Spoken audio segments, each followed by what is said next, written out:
The Girls Who Glowed, an American tragedy of science, greed, and radiance.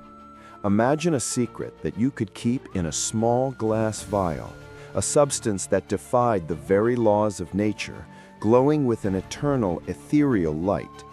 Now imagine a company that paid young women to paint with that light, turning their smiles, their clothes, and eventually their very bones into living, fatal beacons. This is the true story of the girls who painted the dawn of the atomic age onto the faces of watches, the secret they paid for with their lives, and the unprecedented legal battle that changed American labor law forever. The year is 1917, and America is marching to war. In the factories of Orange, New Jersey, tucked away in the United States Radium Corporation plant, a different kind of light is being manufactured. It's not the harsh glare of electric bulbs, but a soft, enchanting luminescence, the glow of radium. This new element, discovered by Marie and Pierre Curie, had captured the global imagination, a symbol of modernity, power, and wonder. It was hailed as a cure-all, poured into everything from tonics and toothpaste to cosmetics. But at USRC, it was the key ingredient in their luminous paint, undark, destined for the dials of military watches, making them visible in the trenches of Europe. The USRC factory floor was a bustling, cheerful place, primarily staffed by young working-class women, the Radium Girls. They were the envy of their neighborhood, earning 3 times the average factory wage for painting the tiny, meticulous numbers onto watch dials. The work was delicate, requiring a fine point on the brush. The supervisors, aware of the minute precision needed, repeatedly instructed the girls to perform a technique called lip pointing, drawing the camel hair brush to a fine tip using their own lips. "It's good for you," the foreman would often say, laughing. "It'll put a spring in your step." And why wouldn't they believe it? The substance they worked with was seen by all of society and by the company's own chemists as a miracle. To the girls, the radium powder was less a toxic substance and more a magical dust. They would tease each other, painting their teeth, fingernails, and even their hair with undark to surprise their boyfriends in the darkness. They were literally glowing, a dazzling symbol of their youth, their good fortune, and their patriotism. They were the girls with the million-dollar smile, the girls who kept the nation's soldiers on time. But underneath the cheerful glow, an insidious, invisible enemy was at work. Part 1. The Invisible Poison, 1917 to 1924. Chapter 1. The Luminous Laboratory. The story begins not in New Jersey, but in the deserts of Colorado and Utah, where the ore that contained the precious radium was first mined. The sheer labor and cost of isolating radium, the famous ton of ore for a speck of power, is detailed, establishing the immense value the USRC placed on their product and the high profits that would later fuel their cover-up. The scientific community's early, giddy ignorance of radiation's true danger is crucial. How doctors were prescribing radium water, and how scientists themselves were often careless. This chapter introduces the two-faced nature of radium, the life-saving potential in medicine versus its catastrophic toxicity when ingested. Chapter 2. The Dial Painters. Focus shifts entirely to the lives of the key Radium Girls, Grace Fryer, the quiet, determined moral center, Katherine Schaub, who would become the first to take a stand, and the ambitious, fun-loving Quinta MacDonald and Albina Lorice. Their daily routines are painted vividly, the camaraderie, the high wages, the thrill of working with a substance that literally made them sparkle. The lip-pointing technique is examined in grim detail, not as a random mistake, but as a deliberate cost-saving measure mandated by management who, evidence would later show, were aware of the potential danger to some degree, but who paid male radium chemists substantially more to work with lead shields and tongs, while the girls were offered no protection at all. Chapter 3. The Slow Decay. The first signs of trouble are subtle, insidious.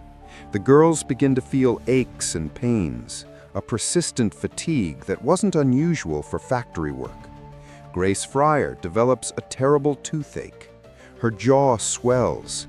Doctors are baffled, diagnosing everything from rheumatism to persistent anemia. The local dentists, utterly unaware of the true cause, begin a series of painful extractions. When the tooth is pulled, the socket won't heal. Instead, it begins to rot, a gruesome necrotic decay that spreads through the jawbone. This section details the agonizing, mysterious onset of what would later be known as radium jaw. Chapter 4. The Doctor's Confusion. As the number of sick girls grows, the USRC's response begins to form. They hire doctors to examine the employees, but these doctors are either genuinely misled by the novelty of radium poisoning or, more damningly, are quietly co-opted by the company. The diagnoses are often intentionally misleading. Syphilis is a common, cruel, and socially devastating diagnosis used to discredit the girls and avoid blame. The girls face medical confusion, social stigma, and the terrifying knowledge that their bodies are failing for a reason no one can name. This chapter details the crucial moment when Dr. Harrison S. Martland, an honest medical examiner, begins to connect the gruesome jaw necrosis to the radium paint. Part 2. The Corporate Cover-Up, 1924 to 1927. Chapter 5. Martland's Revelation. Dr. Martland's independent research is a turning point. He develops a method to detect the radioactive gas radon being exhaled from the girls' lungs and, most shockingly, proves the girls' bones themselves are radiating. Radium, chemically similar to calcium, had been incorporated into their skeletal structure, ceaselessly firing alpha particles, boring microscopic holes in their bones, and causing a lethal form of bone cancer and aplastic anemia. Martland writes the first definitive medical report, but USRC launches a furious campaign of denial and character assassination, funding their own biased studies and pressuring local authorities. Chapter 6. The Whispers and the Law. The deaths begin. Emilia Maggia, one of the first painters, succumbs to the illness in a brutal, protracted manner. Her death certificate initially names syphilis as the cause. Her family, devastated and disgraced, begins to whisper about the plant. The company reacts with corporate fury, using its considerable wealth and political connections to silence any rumors. This chapter introduces the legal and political landscape of the 1920s, a time when corporate power was nearly unchecked, and workers' rights, especially for young women, were non-existent. Chapter 7. Grace's Decision. Grace Fryer, now suffering terribly, but still alive, makes a pivotal choice. Sick of the condescending diagnoses and the company's blatant lies, she decides to sue. It is an incredible act of courage.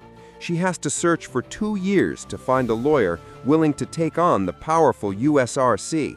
The one who finally agrees is a young, tenacious lawyer named Raymond Berry, who sees the girls not as factory workers, but as victims of a profound, scientifically driven injustice. Part 3. Justice and Legacy, 1927 to 1934. Chapter 8. The Trial of the Five. The trial is a sensation, a media circus that captures the attention of the nation. The USRC's defense is brutal and relentless. They attack the girls' characters, their morals, implying the syphilis diagnosis was true, and dismiss Martland's research as sensationalism. The girls, their bodies visibly frail and decaying, become symbols of the clash between unfettered capitalism and human life. The trial's procedural details are key. How the company used legal delays and stalling tactics, relying on the fact that the girls were dying and might not live long enough for a verdict. This chapter details the grueling, emotional testimony of Grace Fryer, Quinta MacDonald, and the others. Chapter 9. The Race Against Time. The girls' health declines rapidly during the prolonged trial. Media coverage, however, has turned strongly in their favor. The phrase, "the Radium Girls," becomes a rallying cry for labor activists.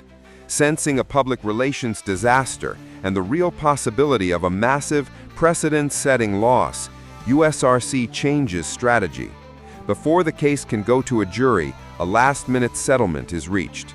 The terms, while offering some financial relief and covering their lifelong medical expenses, are woefully inadequate compared to the suffering endured.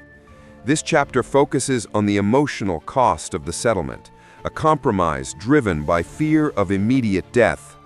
Chapter 10. The Unseen Influence. The true legacy of the Radium Girls is explored. Though the individual settlement was imperfect, their fight galvanized the American labor movement.